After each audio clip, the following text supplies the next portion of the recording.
Good afternoon दोस्तों। तो आज हम हिंदी भाषा के कुछ महत्वपूर्ण 50 प्रश्न उत्तर की चर्चा करेंगे। इसके अलावा हिंदी पत्रकारिता के भी प्रश्न उत्तर की चर्चा की आज शुरुआत होगी और इसको हम कंटिन्यू करेंगे। हिंदी पत्रकारिता आज हमारा हिंदी भाषा यहाँ पे समाप्त हो जाएगा। आज जितने भी महत्वपूर्ण बिंदु हैं आज हम इसकी चर्चा करेंगे। तो चलिए शुरू करते हैं। पहला सवाल तो यहाँ पे पूछा गया है, महाप्राण ध्वनिया व्यंजन वर्ग में किससे संबंधित है? तो महाप्राण ध्वनिया व्यंजन वर्ग में किससे संबंधित है? तो इसका सही उत्तर होगा आपका ऑप्शन नंबर सी, दूसरा और चौथा। तो आपका सी ऑप्शन यहाँ पे सही है। तो महाप्राण ध्वनिया व्यंजन वर्ग दूसरा और चौथा के अंतर्गत आती है। तो आपका सी ऑप्शन यहाँ पे सही है और ये प्रश्न पूछा गया था टीजीटी परीक्षा 2013 में। चलिए आगे बढ़ते हैं। निम्न में से कौन एक अल्प प्राण ध्वनि के अंतर्गत आती है? तो निम्न में से कौन एक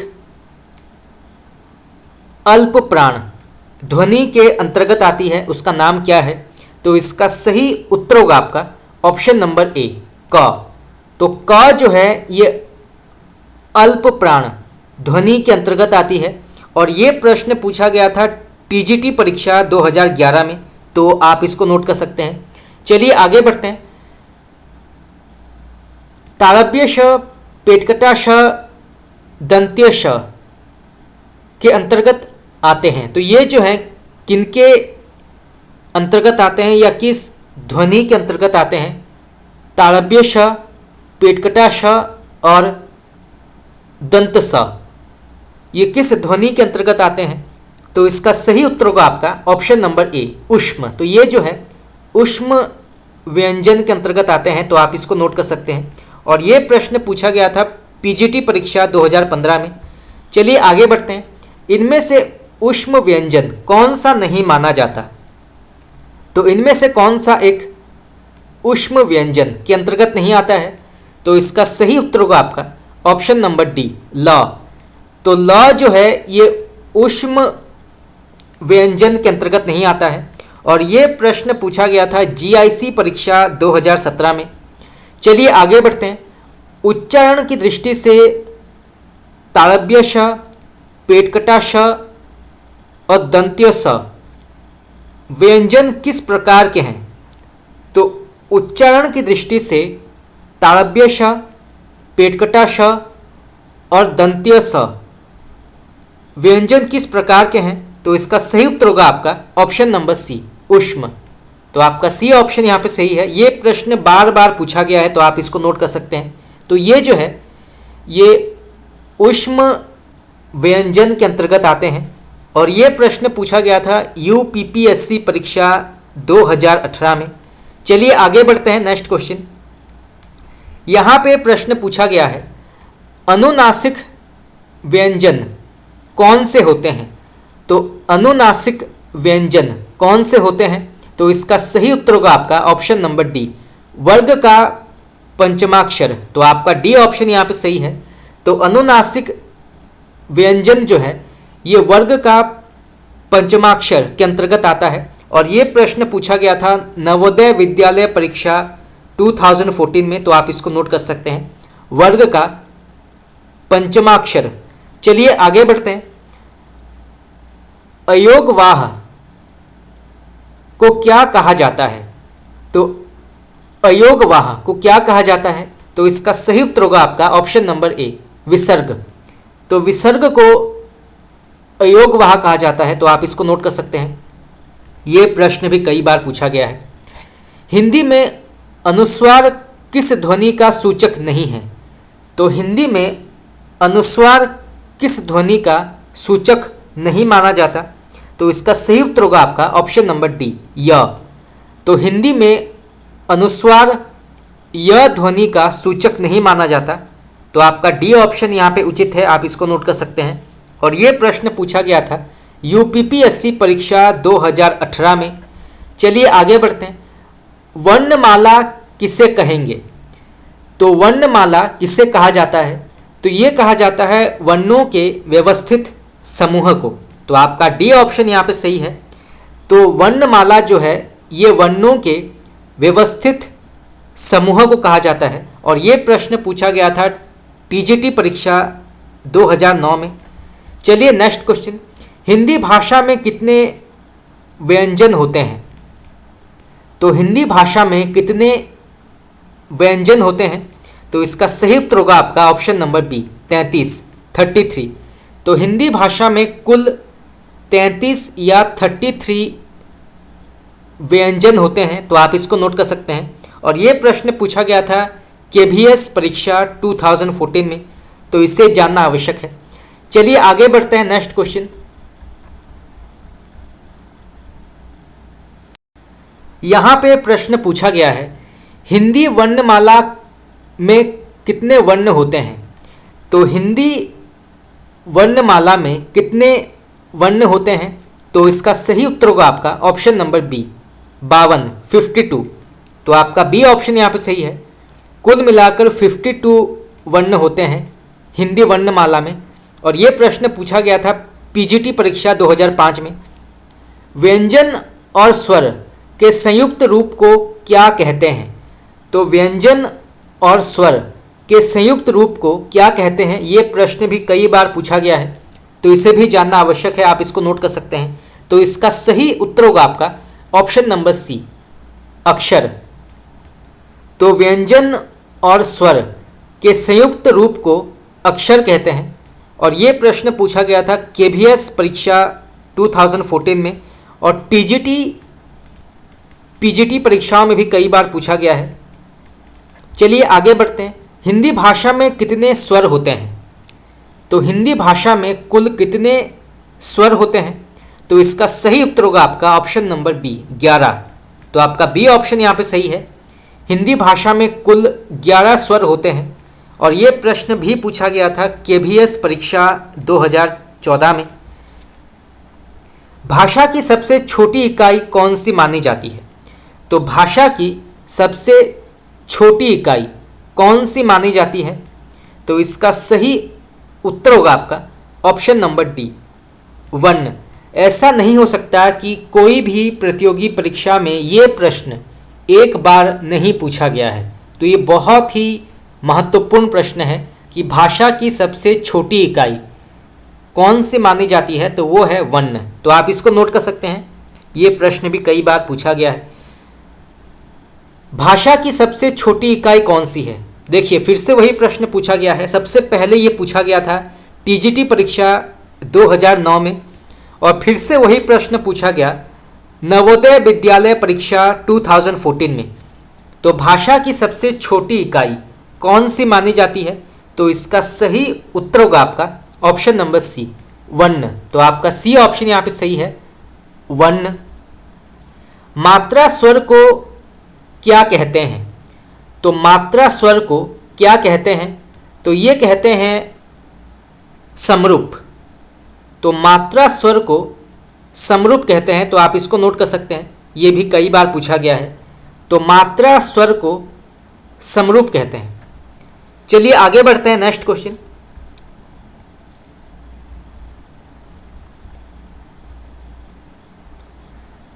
यहां पे प्रश्न पूछा गया है स्र एक संयुक्त व्यंजन है, इसमें किन दो वर्णों को सम्मिलित किया गया है?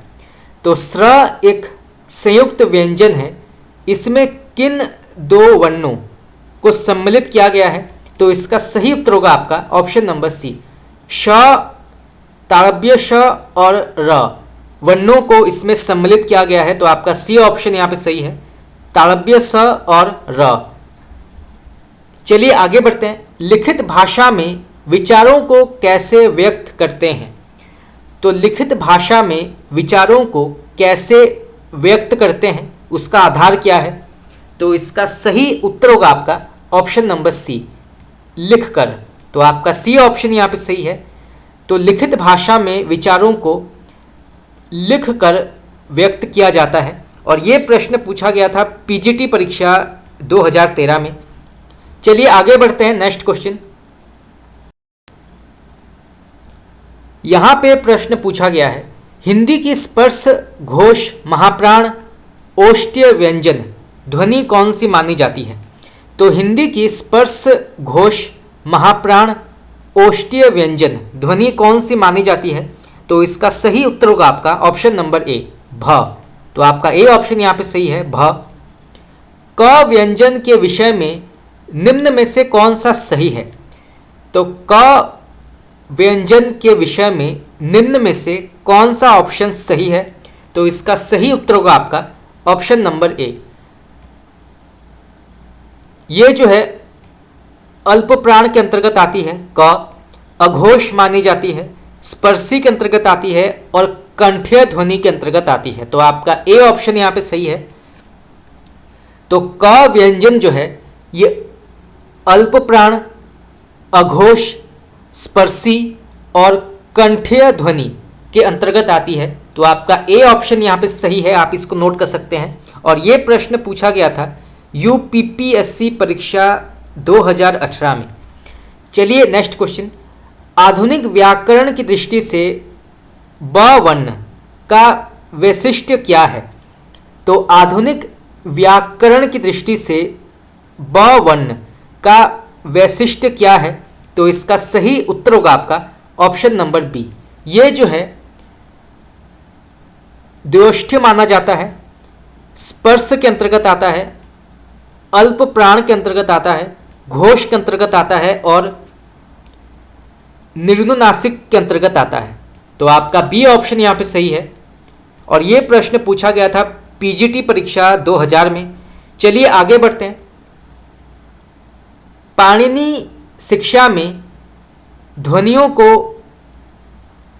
वर्गीकृत करने के कौन से 5 आधार स्वीकार किए गए हैं?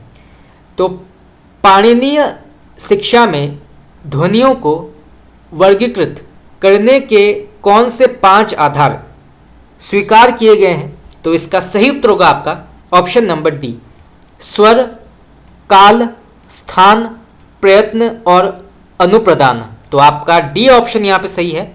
सबसे पहले स्वर, फिर काल, फिर स्थान, फिर प्रयत्न और फिर अनुप्रदान। तो आपका डी ऑप्शन यहाँ पे सही होगा, आप इसको नोट कर सकते हैं। ये प्रश्न भी कई बार पूछा गया है तो इसे भी जानना आवश्यक है। चलिए आगे बढ़ते हैं। देवनागरी लिपि का सबसे पहला प्रयोग किस राज्य में हुआ माना जाता है? ये प्रश्न भी कई बार पूछा गया है। तो देवनागरी लिपि का पहला प्रयोग किस भाषा में हुआ है या किस राज्य में हुआ है? तो इसका सही उत्तर होगा आपका ऑप्शन नंबर डी, गुजरात। तो गुजरात राज्य में सबसे पहले देवनागरी लिपि का प्रयोग हुआ है ऐसा माना जाता है। तो आपका डी ऑप्शन यहाँ पे सही है। और ये प्रश्न पूछा गया था टीजीटी परीक्षा 2010 में। चलिए आगे बढ़ते हैं। कौन सी भाषा देवनागरी लिपि में लिखी जाती है? तो कौन सी भाषा देवनागरी लिपि में लिखी जाती है? तो इसका सही उत्तर होगा आपका ऑप्शन नंबर सी, मराठी। तो आपका सी ऑप्शन यहाँ पे सही है।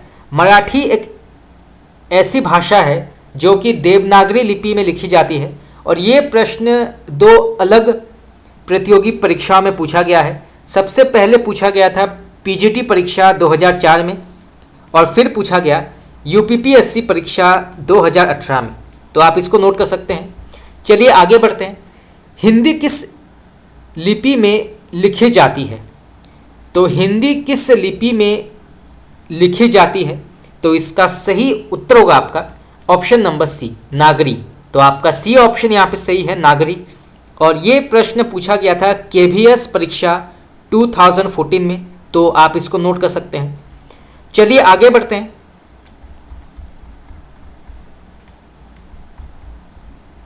देवनागरी लिपि में स्वर वर्णों की संख्या कितनी होती है? तो देवनागरी लिपि में स्वर वर्णों की संख्या कितनी होती है? तो इसका सही उत्तर होगा आपका ऑप्शन नंबर ए, 11। तो आपका ए ऑप्शन यहाँ पे सही है।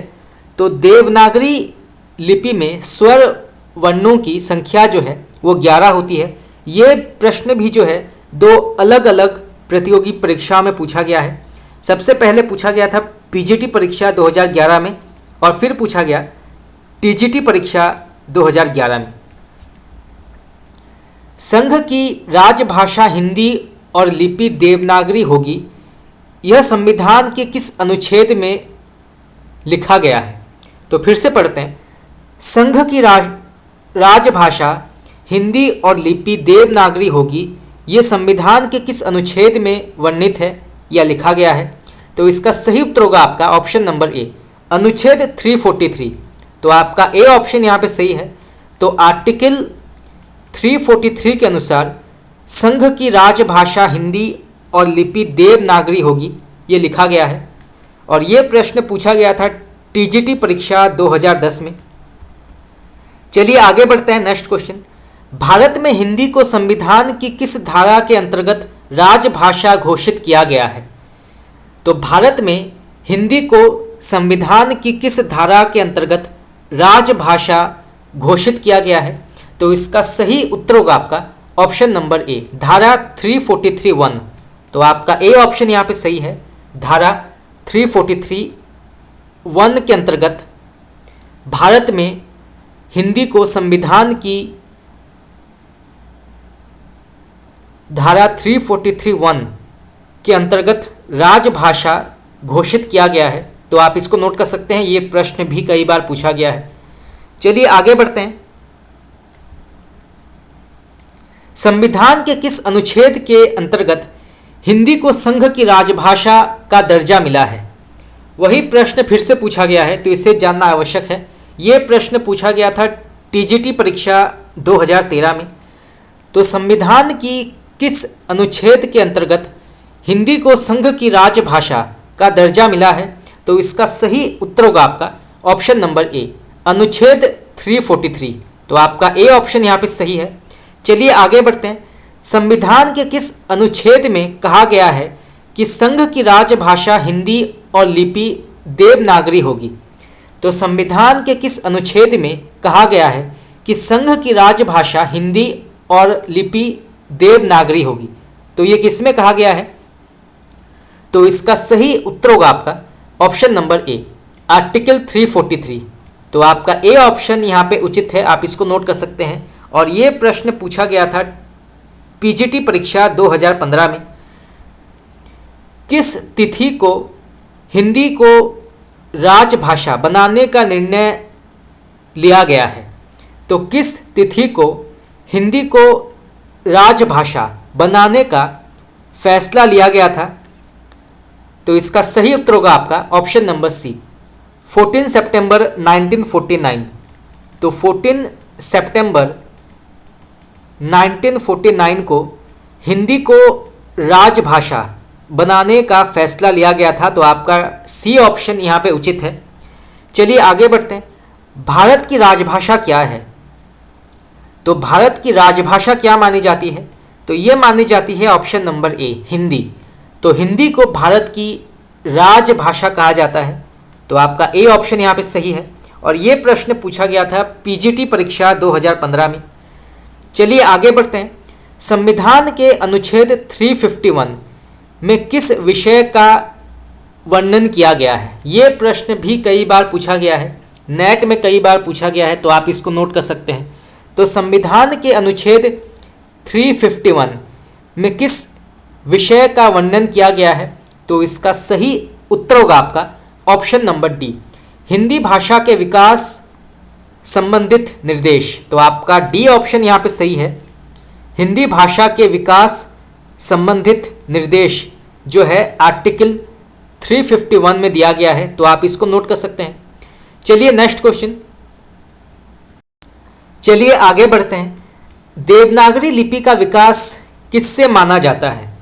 तो देवनागरी लिपि का विकास किससे माना जाता है? तो इसका सही उत्तर होगा आपका ऑप्शन नंबर सी, ब्राह्मी लिपि। तो ब्राह्मी लिपि से देवनागरी लिपि का विकास माना जाता है। तो आपका सी ऑप्शन यहाँ पे उचित है। ये प्रश्न पूछा गया था टीजीटी परीक्षा 2010 में।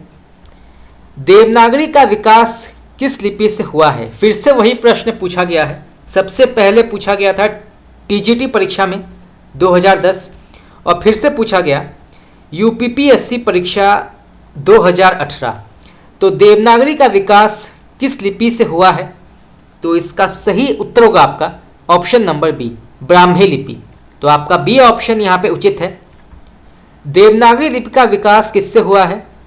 तो देवनागरी लिपि का विकास किस लिपि से हुआ है? फिर से वही प्रश्न पूछा गया है। तो इसका सही आंसर होगा आपका ऑप्शन नंबर बी, ब्राह्मी लिपि। और ये प्रश्न पूछा गया था टीजीटी परीक्षा 2011 में। तो सबसे पहले पूछा गया पीजीटी में, फिर यूपीपीएससी में, फिर टीजीटी में, और ये जो है नेट में भी पूछा गया है।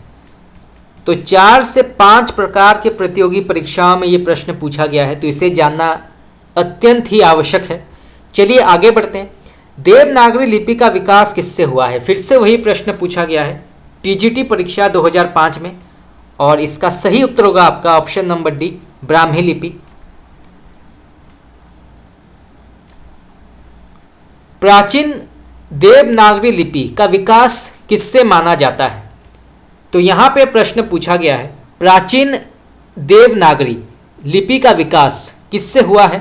तो इसका सही उत्तर होगा आपका ऑप्शन नंबर ए, कुटिल लिपि। तो आपका ए ऑप्शन यहाँ पे सही है, कुटिल लिपि।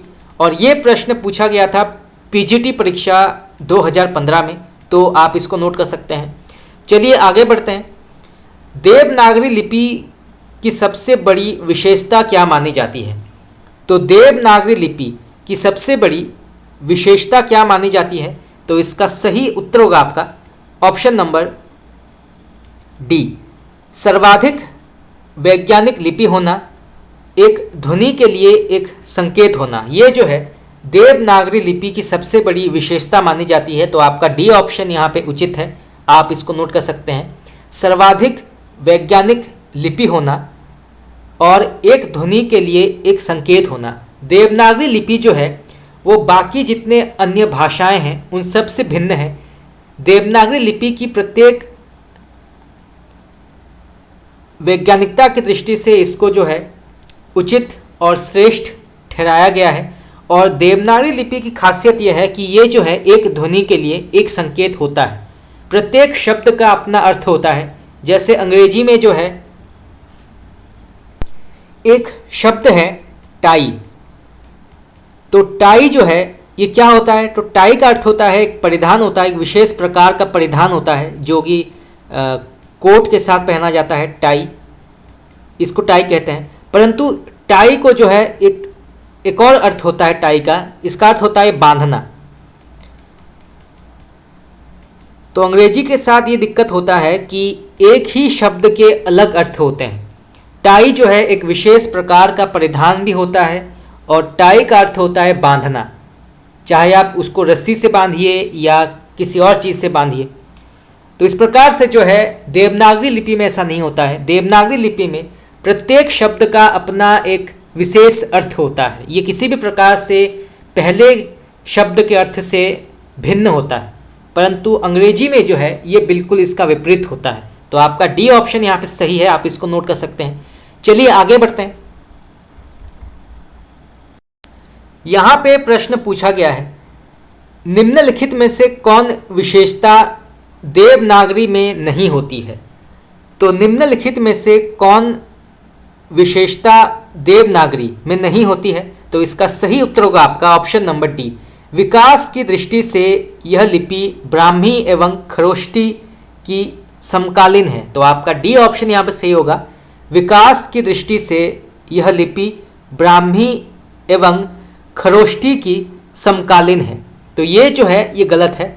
बाकी इसमें जैसा उच्चारण होता है वैसा ही लिखा जाता है, ये सही है। इसमें एक ध्वनि के लिए एक प्रतीक होता है, ये भी सही है। और इसमें शिरोरेखा का प्रयोग महत्वपूर्ण है, ये भी सही है। तो आपका ए, बी और सी जो है वो सही है, परंतु आपका डी ऑप्शन यहाँ पे गलत है। तो आप इसको नोट कर सकते हैं। चलिए आगे बढ़ते हैं। देवनागरी लिपि के विषय में क्या सत्य नहीं है? तो देवनागरी लिपि के विषय में क्या सत्य नहीं माना जाता? तो इसका सही उत्तर होगा आपका ऑप्शन नंबर ए और सी। यह दाएं से बाएं लिखी जाती है और ये वर्णात्मक लिपि होती है, ये सही है। तो आपका ए और सी जो है वो सही है। और ये प्रश्न पूछा गया था टीजीटी परीक्षा 2011 में। चलिए आगे बढ़ते हैं। तो यहाँ पर ए और सी जो है वो गलत है। तो आपका ए और सी गलत है, बाकी आपका बी और डी सही है। इसकी उत्पत्ति नागर ब्राह्मणों से मानी जाती है, ये सही है। और इसमें शिरोरेखा का प्रयोग होता है, ये भी सही है। परंतु आपका ए और सी जो है वो गलत है। इसमें दाएं से बाएं नहीं लिखी जाती, इसमें जो है बाएं से दाएं लिखी जाती है। देवनागरी लिपि में बाएं से दाएं लिखी जाती है, ना कि दाएं से बाएं। और ये जो है वर्णात्मक नहीं होता है, इसमें अक्षरात्मक होता है देवनागरी लिपि में। तो इसलिए आपका ए और सी जो है वो गलत है, आपका बी और डी सही है। तो आप इसको नोट कर सकते हैं। चलिए आगे बढ़ते हैं। देवनागरी लिपि मूलतः क्या है? तो देवनागरी लिपि मूलतः क्या माना जाता है? तो इसका सही उत्तर होगा आपका ऑप्शन नंबर बी, अक्षरात्मक। तो आपका बी ऑप्शन यहाँ पे सही है। और ये प्रश्न पूछा गया था टीजीटी परीक्षा 2011 में। चलिए नेक्स्ट क्वेश्चन। यहाँ पे प्रश्न पूछा गया है, उत्तर प्रदेश सरकार द्वारा गठित लिपि सुधार परिषद की 28-29 नवंबर 1953 को हुई बैठक की अध्यक्षता किसने की थी? तो फिर से पढ़ते हैं।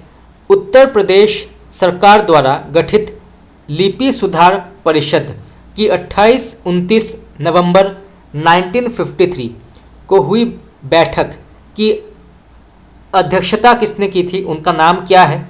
तो इसका सही उत्तर होगा आपका ऑप्शन नंबर बी, तत्कालीन उपराष्ट्रपति डॉक्टर सर्वपल्ली राधाकृष्ण। तो आपका बी ऑप्शन यहाँ पे सही है, आप इसको नोट कर सकते हैं। ये प्रश्न भी कई बार पूछा गया है। और यहाँ से प्रश्न ये भी आ सकता है कि किस प्रदेश की सरकार ने लिपि सुधार परिषद का गठन किया था? तो वो है उत्तर प्रदेश। कब हुआ था? तो ये हुआ था 28 और 29 नवंबर 1953। तो यहाँ से जो है 3 प्रकार के प्रश्न पूछे जा सकते हैं, तो आप इसको नोट कर सकते हैं। कब हुआ था, किसने किया था और किस राज्य ने किया था। चलिए आगे बढ़ते हैं। उत्तर प्रदेश सरकार द्वारा वर्ष 1947 में गठित देवनागरी लिपि सुधार समिति के अध्यक्ष कौन थे? तो उत्तर प्रदेश सरकार द्वारा वर्ष 1947 में गठित देवनागरी लिपि सुधार समिति के अध्यक्ष कौन थे? तो इसका सही उत्तर होगा आपका ऑप्शन नंबर सी, आचार्य नरेंद्र देव। तो आपका सी ऑप्शन यहाँ पे सही है, आचार्य नरेंद्र देव। चलिए नेक्स्ट क्वेश्चन। नागरी लिपि सुधार समिति के संयोजक कौन थे? तो नागरी लिपि सुधार समिति के संयोजक कौन थे? तो इसका सही उत्तर होगा आपका ऑप्शन नंबर ए, काका कालेलकर। तो आपका ए ऑप्शन यहाँ पे सही है, काका कालेलकर। और ये प्रश्न पूछा गया था पीजीटी परीक्षा 2015 में। चलिए नेक्स्ट क्वेश्चन। यहाँ पे प्रश्न पूछा गया है, किस विद्वान ने देवनागरी लिपि के स्थान पर रोमन लिपि स्वीकार करने का सुझाव दिया था? तो किस विद्वान ने देवनागरी लिपि के स्थान पर रोमन लिपि स्वीकार करने का सुझाव दिया था, उनका नाम क्या है? तो इसका सही उत्तर होगा आपका option number C, Suniti Kumar Chatterji. तो आपका सी ऑप्शन यहाँ पे सही है, सुनीति कुमार चटर्जी ने देवनागरी लिपि के स्थान पर रोमन लिपि स्वीकार करने का सुझाव दिया था। और ये प्रश्न पूछा गया था पीजीटी परीक्षा 2009 और टीजीटी परीक्षा 2010 में। चलिए नेक्स्ट क्वेश्चन। देवनागरी में अ के 12 खड़ी व सुझाव किसने दिया था? तो देवनागरी में अ के 12 खड़ी का सुझाव किसने दिया था, उनका नाम क्या है? तो इसका सही उत्तर होगा आपका ऑप्शन नंबर सी, काका कालेलकर। तो आपका सी ऑप्शन यहाँ पे सही है।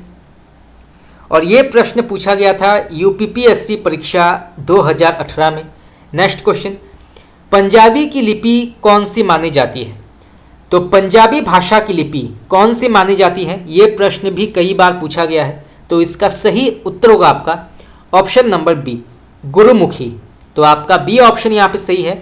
पंजाबी भाषा की लिपि जो है वो गुरुमुखी मानी जाती है और ये प्रश्न पूछा गया था पीजीटी परीक्षा 2013 में, तो इसे भी जानना आवश्यक है।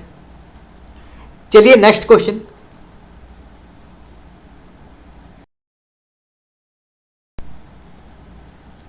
चलिए आगे बढ़ते हैं। इनमें से कौन सी पत्रिका महात्मा गांधी अंतर्राष्ट्रीय हिंदी विश्वविद्यालय द्वारा प्रकाशित है? तो इनमें से कौन सी पत्रकारिता महात्मा गांधी अंतर्राष्ट्रीय हिंदी विश्वविद्यालय द्वारा प्रकाशित है, उसका नाम क्या है? तो इसका सही उत्तर होगा आपका ऑप्शन नंबर डी, बहुवचन। तो आपका डी ऑप्शन यहाँ पे सही है। बहुवचन पत्रिका जो है ये महात्मा गांधी अंतर्राष्ट्रीय हिंदी विश्वविद्यालय जो वर्धा महाराष्ट्र में स्थित है, वहाँ पर एक पत्रिका प्रकाशित होती है, वो है बहुवचन। तो आप इसको नोट कर सकते हैं। और ये प्रश्न पूछा गया था जीआईसी परीक्षा 2015 में। चलिए नेक्स्ट क्वेश्चन। साप्ताहिक पत्र प्रताप के संपादक का नाम क्या है? तो साप्ताहिक पत्र प्रताप के संपादक का नाम क्या है? तो इसके संपादक का नाम है option number C, Ganesh Shankar Vidyarthi. तो आपका सी ऑप्शन यहाँ पे सही है। गणेश शंकर विद्यार्थी जो है ये प्रताप पत्रिका के संपादक हैं। और यहाँ से प्रश्न ये भी आ सकता है कि प्रताप जो है ये किस प्रकार का पत्र माना जाता है? तो ये जो है साप्ताहिक पत्र के अंतर्गत आता है और ये प्रश्न पूछा गया था जीआईसी परीक्षा 2015 में। तो दोस्तों इसी के साथ हमारा आज का 50 प्रश्न उत्तर यहाँ पे समाप्त हुआ। आज हमने जो है हिंदी भाषा के कुछ महत्वपूर्ण बिंदु और हिंदी पत्रकारिता की आज हमने शुरुआत की। आगे हम हिंदी पत्रकारिता के कुछ महत्वपूर्ण प्रश्न उत्तर की चर्चा करेंगे जो कई बार प्रश्न पूछा गया है और पूछा जा सकता है। तो आज के लिए इतना ही। अगर आप लोगों को मेरा क्लास पसंद आया तो आप मुझे कमेंट करके बता सकते हैं। Thank you very much.